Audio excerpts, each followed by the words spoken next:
Hello and welcome to Money Tips. Today I have a very special guest with me today. Her name is Chloe. She's a young lady living in London, just recently turned 11. Now, Chloe first come to my attention when I kind of knew her mum, but not, not closely, but I sort of saw her on Facebook, and Chloe was going on Facebook and performing these amazing feats of showing you how to solve quadratic equations, you might say whatever they are, in algebra. And she was showing this and demonstrating this on camera. And let me just see if I can share something with you of Chloe. Let me see if I can find this here. Share that screen. And yeah, can you see that, Chloe? Yeah.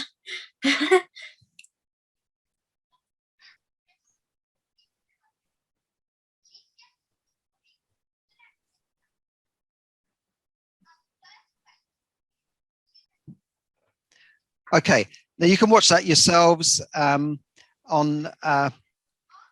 your own Tigo. So you can watch that in your own time, guys, and follow Chloe on YouTube. But I thought it was remarkable. At that time, you were 9 years old, and following these quadratic and doing these feats that would probably be for A-level, maybe degree level students, right? So what got you into maths? How did you find out you were so good at maths?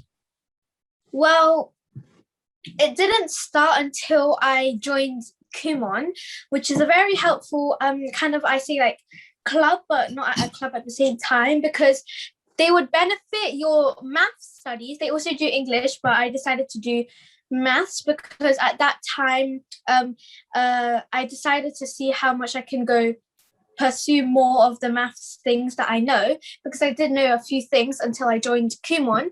So my teacher in Kumon is called Ting Lee, and she's very helpful. And what she does is she does it to all the students in the club, no matter what level you're on.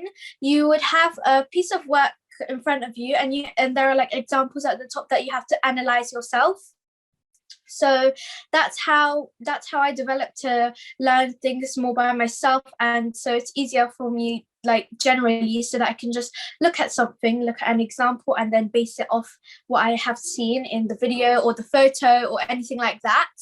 So that's how I realized that I could be better at math. So I decided to carry on, and then I reached a level into fractions. And after fractions, I started doing quadratic equations, like you saw in the video. And now I'm doing other parts of algebra that is also like really hard. And you also get homework depending on what day you do your Kumon, because you would normally go there. But I didn't really go there now because of Corona, and right. I'm very busy because I'm moving on to secondary school. So that's how I realized that, I'm really good at maths, I should carry on. And then that's how I decided to build up that educational content. And I asked my mum if she could film that, and it turned out really well. It got quite a lot of views, and I think I would pursue more content like that. Fantastic. That's really great. So you just discovered this talent for maths, but you're also a talented artist. I know you've painted some wonderful pictures, and you've got other interests as well. You don't want to be a mathematician when you leave school, do you? That's not your ambition to be a mathematician or a physicist. What do you really want to do? Well, being a mathematician is fun from my perspective, because maths is very fun, but I don't want to really be like that when I grow older, because I'm not sure how that's going to help for normal people and stuff like that. Because for me, for my job that I want to do, is I like helping people with anything, like documents or if they're sick. So my ambition is to either be a lawyer or a pediatrician. A pediatrician is like a doctor, sort of doctor. Yeah. It's interesting you said pediatrician, not just I want to be a doctor. You're focusing on specialization, which is great. But I personally think if you carry on like this, you could be the Chancellor of the Exchequer, running the economy. That might be a good thing. But you'll develop your talents over the years, and you might decide to go this way or that way. But clearly, if you carry on working like you're working, you're going to really learn a lot. Yeah. And the world is open to you. But it must have been strange going into school and at 8, 9 years old, and you're way ahead of the class in maths, you know, when they're teaching stuff that you already know. I don't know how you cope with that. But anyway, so tell me about what inspires you now to sort of carry on working hard and studying? What inspires me now is it's a very kind of unusual if you're in someone else's perspective, because you haven't for the viewers who are watching, they probably haven't met my parents yet, but I would say my parents, because they are very hardworking and very focused in everything, and that's how they get their achievements. So in specific, my dad is very neat and he focuses on everything while he is doing his job, and my mum is very hardworking and always studies hard, and she multitasks every time because she has to do that. And she, as well as looking after me, she can do her job on calls or something, and she can do her lessons. So that's what I mean by multitasking. When I grow older, I really want to be like her when I have a job and something like that, and be like my dad, who's always neat and focused and organized. Great. Because your parents come here from the Philippines, I believe. Yes. You were born here in London, but they came here. They're not rich people, are they? They're not wealthy people, so they've had to come here and work hard from nothing, really, right? So that's quite inspiring to me. Money. Sorry? Yeah, they're quite inspiring. They get decent money. Yes, yeah. So that's great. And you know, I know your mother is also studying. In fact, she told me that you sometimes help her with the research. You're a good researcher. So, so that's great. Anyway, and which university would you like to go to? Do you have a university you think about? You know. I already this was always the university I wanted to go to ever since I was little. It's the Oxford University. Wow. I haven't seen it yet, but it has lots of good reviews, and I think that I could pursue my ambition of being a pediatrician or a lawyer there. Great. You certainly aim for the top. That's fantastic.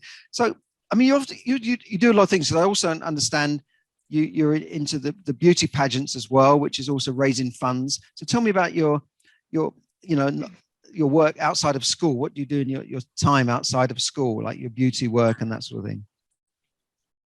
So apart from like going out with my friends, apart from those normal things, I also go into like pageants, which are competitions but in like model language.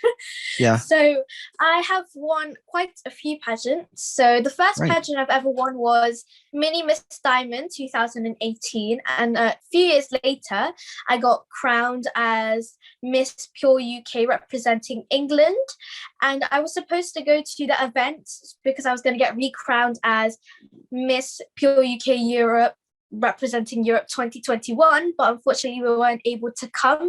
So my reigning now, I'm reigning Miss Pure UK representing Europe 2021. Wow, fantastic. That's really good.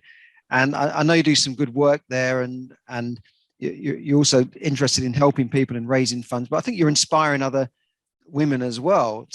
And it's not just about beauty in these pageants. You have to speak, you have to be articulate, and I know you can do that. And you've done some interviews as well on TV channels, so that's great. And I understand you've done some influencing as well for commercials. So you really got. I mean, how do you fit all these activities into your day? I mean, you do so much. How do you organize your day? So I have a book, and it's if I can get it, it's a things to do pad. Right. And inside my things to do pad, I have a schedule list, because it's kind of formal, because it has the little boxes where you can just tick them off. And every day I would write my schedule down here so that I can look back after I finish one aspect of the day. So I also have my priorities and goals down at the side over here, which I write every single day, no matter what time or day it is. And I can just give you a rough idea of what I'm going to do today. Yeah, go ahead. So I started with waking up, then I had breakfast, I had a bath, and then I do Kumon homework. As I said to you earlier, we have homework. And then I edited a video, and then I looked in the encyclopedia for information to write about general knowledge. And then I read, I had lunch, and now I'm in my podcast. And after that, I'm going to do my summer homework for my secondary school. Then after that, I'm going to do fun activity like color, or do something healthy like make a snack or exercise, dance, something like that. Then I would have dinner. I would have a break, which basically means I can use my iPad or a gadget or something like that, and then do more encyclopedia information study, read, and then go to bed. Wow, that's fantastic. I love the way you break your day down into chunks, and you follow your schedule, and and you have goals and targets. That's really wonderful. And I think that's part of your success, is that you have a plan, you have targets, you have a schedule, and you stick to it. Most people don't have a plan. Their plan is, what can I watch on TV next week? I've got to watch EastEnders at that time. I've got to watch Coronation Street. I've got to watch this movie. And they even have, they write it down, or they plan it into their TV, and that's their plan apart from their holiday. So if you carry on with that, Chloe, I'm sure you'll be an outstanding success in whether it's medicine, law, whatever it is, or running the country. There's no reason why you... Go on, yeah. Yeah, sorry about that. But I also, because like as a child, I also have to use my gadgets. So yeah, I'm not like a normal child who would watch something like some cartoons or shows. I actually watch productive videos like Study to Success and Revising, because they actually really influence you to do good things and give you good tips to do over the summer and things like that. Wow, that's fantastic.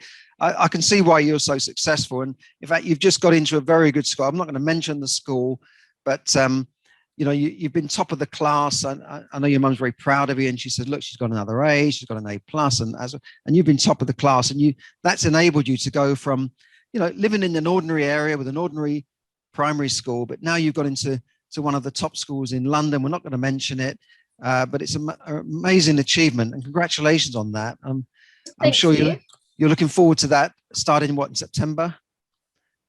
September the 2nd. Great. Or and 3rd. And you're already doing preschool kind of homework before you started. So that shows you this school is on the ball. They're giving you work to do before you've even joined the school. So that's great.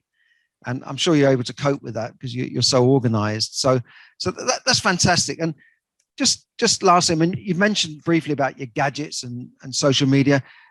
I know you've used social media in your past. What's your view on the way social media is going? I mean, obviously, young people now are into all sorts of social media. What's your view on it? Are you a social media person, or tell me about that?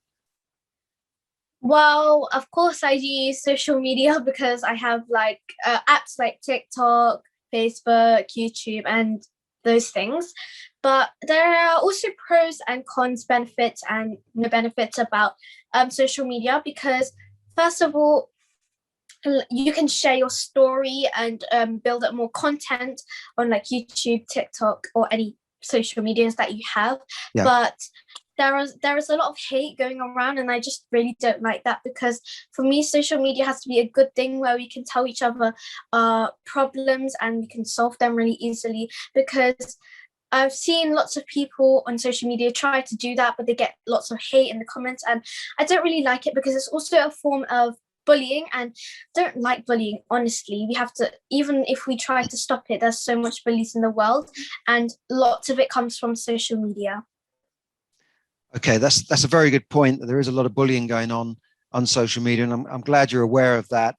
And I think you've also got to make sure that you're not so exposed on social media that you're going to get unwanted attention from predators and that sort of thing. So you've got to be careful in that way. But you're doing a great job, and I certainly think you could be running your own podcast, your own broadcast, particularly on maybe whatever it is, maths, whatever it is. It could be anything like that. In fact, I was told the other day that one of the videos that got the most views on YouTube was this Korean video called Baby Shark, and it's this little song. You may have seen it when I shared the screen. I was watching. I thought, this is remarkable. It's got 9 billion views. It's a song that goes, baby shark, do, do, do, do, do, Yeah, and the kids play my along with it. cousins listen to it. 9 billion views. I mean, it's unbelievable. I'd be lucky to get, 900 or 9,000 views. But anyway, that's another story. I'll have to make baby shark videos. But no, it's been really interesting talking to you, Chloe, and just keep up the good work. Keep planning your day, setting those goals, and get and inspiring yourself by looking at, as you said, reading material that inspires you rather than just reading rubbish. And I'm sure you'll be an amazing success. I wish you every success in your school, your new school. I'm sure you're going to have lots of fun and learn lots, and just keep up your good work. And thanks for talking to us today. Anything else you'd like to say? Please subscribe to my channel. It's Chloe Daggy, and I will promise you that I'll post more educational content. Fantastic. And I'll put a link up to that as well. So thanks very much, Chloe. Been really fantastic talking to you. Thanks very much.